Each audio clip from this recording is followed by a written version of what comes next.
এক রাজনৈতিক দলের নেতা বলছে যে ইসলামে নাকি ধর্ষণ করা কোনো পাপ নয়, কোনো অন্যায় নয়, মূর্তি পূজা সব থেকে বড় পাপ। হ্যাঁ, আবার সে বলছে যে নাকি আল্লাহ সুবহানাহু ওয়া তাআলা বলেছে নাউজ বিল্লাহ মিন জালিক। কত বড় সে মিথ্যা কথা বলছে এবং হিন্দু মুসলমানের মধ্যে দাঙ্গা লাগানো একটা কাজ করছে। নাউজ বিল্লাহ মিন জালিক। আল্লাহ সুবহানাহু ওয়া তাআলা বলছেন লা তাকরাবু জিনা, যেখানে জেনা হয় জেনার ধারের কাছে যেও না, অথচ এ বলছে জেনা কোনো কোনো পাপই নয়।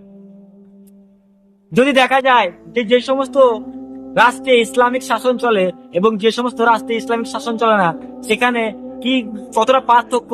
যদি আমেরিকায় দেখা যায় প্রতি সেকেন্ডে একজন করে নারী ধর্ষণ হচ্ছে, প্রতি সেকেন্ডে, ভাবতে পারছেন?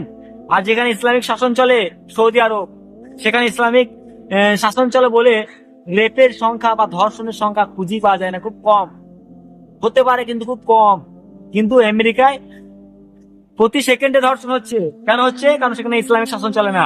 আর সৌদি আরব বা অন্যান্য রাষ্ট্রে যেখানে ইসলামী আইন চলে সেখানে কেন ধর্ষণ হয় না, বা হলেও খুব কম।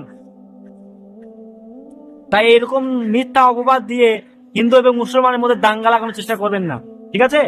মানুষ জানে যে কি কোনটা সত্য কোনটা মিথ্যা। আর এই আপনাদের মতো কিন্তু রাজনৈতিক দল আছে যারা প্রতিটা মুহূর্তে ইসলামকে আক্রমণ করে, উল্টো পাল্টা, মানে ইসলাম সম্পর্কে কোনো জ্ঞানই নেই এবং নিজের ধর্ম সম্পর্কে কোনো জ্ঞান নেই।